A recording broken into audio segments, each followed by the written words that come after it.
ازيكم يا حبايب قلبي؟ النهارده جيت لكم بمثل جديد.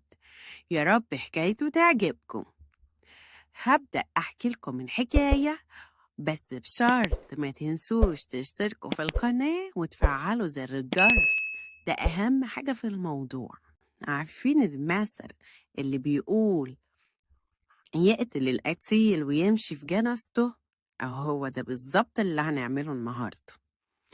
كان يا مكان في واحد في بلد من البلاد، كان شكله طيب وكلامه ناعم، بس جواه غل وشر ما يعلم بيه إلا ربنا.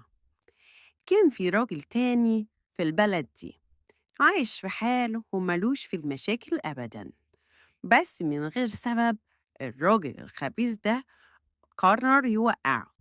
فضل يلف ويدور ويخطط له لحد ما في يوم خلص عليه.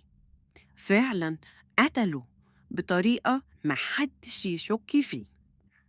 المفاجأة بقى إن يوم الجنازة الراجل اللي قتله كان أول واحد في العزا، واقف قدام النعش ودموعه نازلة، والناس بتطبطب عليه وتقوله ربنا يصبرك، أكيد كنت بتحبه قوي. ومن هنا يا حبايبي لازم نخلي بالنا من كل الناس اللي حوالينا، مش كل حد يضحك لنا ضحكة معسولة يبقى خلاص ده حبيبنا. لا، لازم نعاشره كويس ونعرف اللي جواه كويس. ومن هنا نبقى خلصنا المثل بتاعنا، وما تنسوش تقولوا لنا عايزين المثل الجاي ايه.